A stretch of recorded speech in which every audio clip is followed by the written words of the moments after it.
What is up, everybody, Star Trek fans and Star Trek stans? It is Gannon here, back with another Star Trek review. And yeah, usually I stay up all night and watch the episode as soon as it comes out, and then I just try to get the review out as fast as possible, just because that's kind of how I like to do things with Star Trek. It's what I've always done. It's probably what I'm going to continue to do. But today, I was hanging out with my friends last night, and we were like drinking, and we were having fun and stuff. So I just kind of slept in. I watched the episode this morning, and I just kind of sat there and enjoyed it. I didn't take my notes down. I was watching it. I did that after the fact, because this episode was easily like my favorite of the season so far. It was incredibly funny in all the right ways. Like, this was a true adult comedy episode. Not to mention, we just got some really good character arcs, really good character stories this episode, and it was really just a bunch of fun. Like, it wasn't a really huge episode where we have to like talk and learn something about ourselves. This was easily the funnest and most hilarious episode of the season so far. So with that being said, let's just get right into it. We're reviewing Star Trek Season 2, Episode 4 of Lower Decks, titled Mugato Gumato. This episode starts off with Mariner, Boimler, and Rutherford going to the gym to practice some Ambo Jiu-Jitsu with Shax. This is a reference to the Season 2, Episode 14 episode of the TNG where the Ambo Jiu-Jitsu was introduced, where Riker and his father go to the gym and actually like try to hash out their feelings over a game. Boimler gets a lucky shot onto Mariner, proclaiming he and Rutherford have been practicing, and then Mariner proceeds to go absolutely sicko mode, and then she starts comedically beating the ever-living crap out of her friends and crewmates. Then we have the after-credits scene where a couple of Denoblian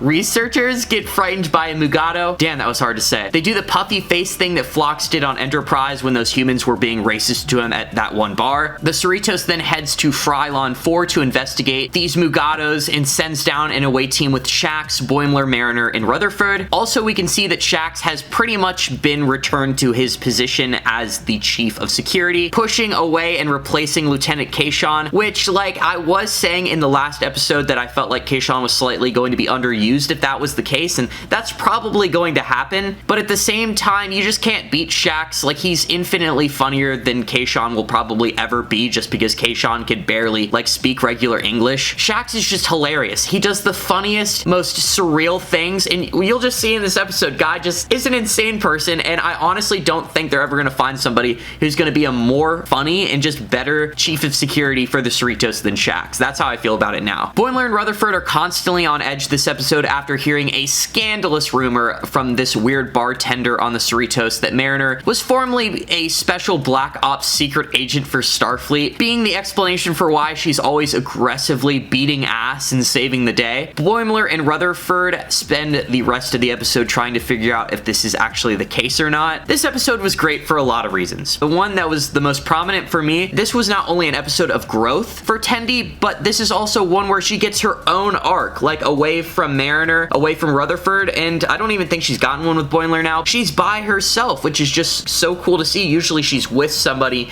and she's usually doing crazy things to them. She gets to do a lot of doctoring and even gets a bunch of awesome interactions with Dr. T'ana, so you guys know that I was geeking like this whole entire episode. It was shown that Tendi needed some assistance in trying to become a more confident and assertive doctor in the medical bay. I think Dr. T'ana like saw this and then purposely gave her this assignment where she gave her a list of stubborn people on the ship who have not been actually going to their medical exams and skipping them. Then she comes up with a bunch of cool ways to acquire these exam results and physicals for the rest of the episode. While Tendi is collecting those exams, they go down to the planet to track the Mugatos. There's just this totally hilarious scene where Shax is quite insistent on consuming Mugato shit at every given opportunity. Like, they'll see one pile of Mugato shit and he'll be tangy, and then they'll walk like a couple paces to the other side of the forest and he'll see more shit, and he just keeps on dunking it up and eating it like a decent amount, like he's like eating icing, and it's almost good to him. That was just so funny, and it just, Mariner gets grossed out. It was a great scene, and that is just also a preface to how completely weird and vulgar their time on Frylon 4 is going to be, because like we'll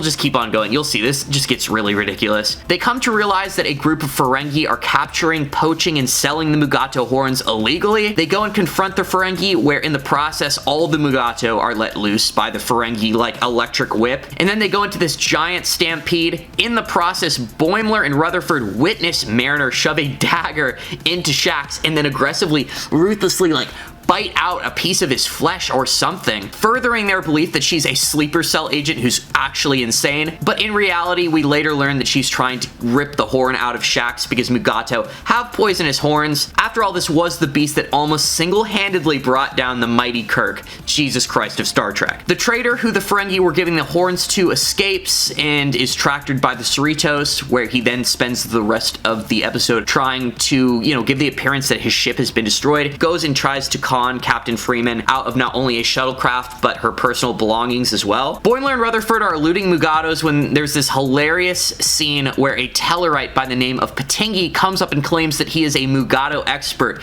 and that he has written 5 books on Mugatos. He confidently then proceeds to lead them through the forest, saying that he's going to bring them to safety, and then you realize that this is complete cap, just bringing up the fact later that he hasn't written 5 books, he's only read them, and now he's seemingly confident enough to be on a planet filled with angry Mugatos. He's just then brutally slaughtered like a horror movie in front of Boimler and Rutherford's eyes, just further going towards the Rick and Morty style ridiculousness of this show. There's this crazy Mugato sex scene where Rutherford and Boimler gotta hide in this log while these 2 Mugatos smash, and then another Mugato posts up, and you think it's about to get ugly. In reality, that Mugato is just a cuck who enjoys watching other Mugatos smash, and he starts rubbing his horn. So that kind of implies that the horn is probably the sexual organ of the species to some degree, probably gives them stimulation. That's just kind of cool, and also naturally this is the valuable part of the Mugato that the Ferengi are trying to harvest, so obviously it's gotta be the penis. Tendi gets to the last patient on the list, and it's a patient with no name, only an ID number, and then she learns that this actually belongs to Chief Medical Officer T'ana, and I really believe that T'ana did this on purpose as a test to Tendi, because how do you not know that your name is on the bottom of this list that you give to somebody? So then Tendi confidently is like, oh, I'm gonna be more assertive and I'm actually gonna give you that exam, Dr. T'ana. It's amazing. It's just usually when they add in cat people and humanoid animals into a show, you're thinking, oh my god, more furry content. But Dr. T'ana is one of the first times ever where I feel like this is an anthropomorphic animal creature that I absolutely feel needs to be in Star Trek and needs to be in here. The fact that they're anthropomorphizing a cat and actually making Dr. T'ana just behave like this giant cat that Tendi has to chase around the ship is amazing. It was a beautiful scene, and Tendi, so she can actually show some self-determination, intentionally breaks her arm in order to lure Dr. T'ana in to get her medical exam, and it's just completely great and wholesome scene, and I just love when doctor characters actually do doctoring. Dr. Culber in Star Trek Discovery has not done enough doctoring for me yet.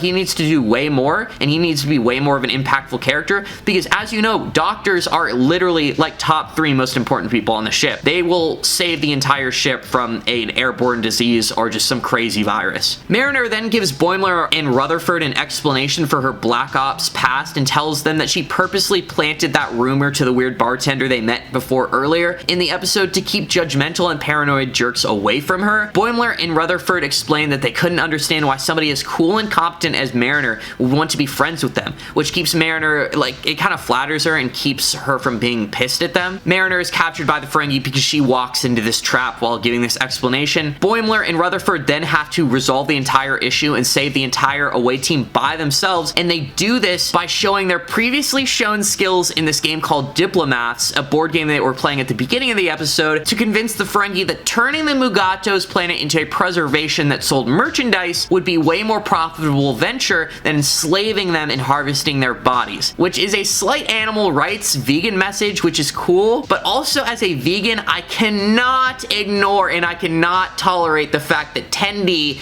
told Phillips in the bar that his bones weren't strong because he didn't drink enough milk. Okay, this really triggered my inner vegan. Tendi, bro, even though this is a comedy show, this is the 24th goddamn century, and I will not allow you to perpetuate these lies. Milk is not a good source of calcium. It's literally in a natural setting. It's something that a baby is supposed to consume from their mother in order to develop in the early stages of life, okay? Adults should not be drinking real milk in any sense of the imagination. It's not good for you. If anything, there are actual studies that prove that milk consumption later in life when you're an adult actually makes your bones more susceptible to fracture. fracture. Also, did you know that there's more calcium and like probably more nutrients in just a 8-ounce glass of orange juice than there ever will be in an 8-ounce glass of milk? Not to mention that a lot of this milk fucking like they put a whole bunch of vitamins in it that we need. Like we don't get B12 naturally because it's something that exists in bacteria, so they have to put it in milk and stuff. Milk is gross. Fuck dairy.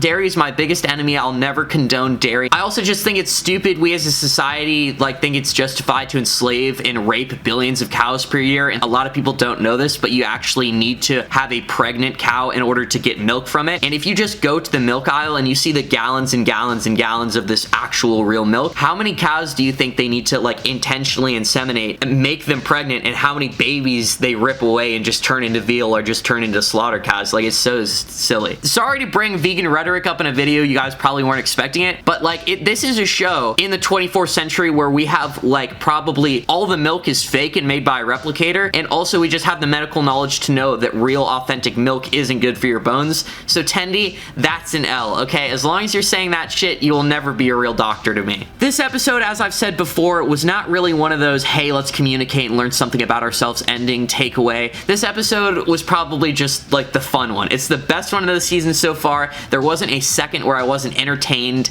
and like thoroughly enjoying what I was seeing on the screen. It was great seeing the Mugatos used in this episode as much as they were, and we actually learned like more stuff about their species. Even though it was silly, it was just really good to see and learn anything more about the Trek series, even through the scope of this silly adult comedy show. Just a ridiculous and fun episode where we got some of the best moments from the Doctor characters in the form of Tendi and T'ana. It was just a really good time. So I'm gonna give this episode an 8 out of 10 on the good scale, and that I think is the highest score I've given an episode of Lower Decks this season so far. So yeah, it was a really good one. I hope you guys enjoyed it as well, and I'm definitely looking forward to seeing what Lower Decks has in store for the rest of the season. But with all that being said, thank you guys so much for watching another one of my Star Trek reviews. If you enjoyed the video, please sure to slap a like down there. If you have anything you want to share with me or just talk to me about, leave a comment down below. If it is legible, I will be sure to get back to you. If you're enjoying the content that you see on the channel, I'd be very flattered if you were to subscribe. And with all that being said, live long and prosper, y'all. I'm gonna have to see you in the next one. Peace.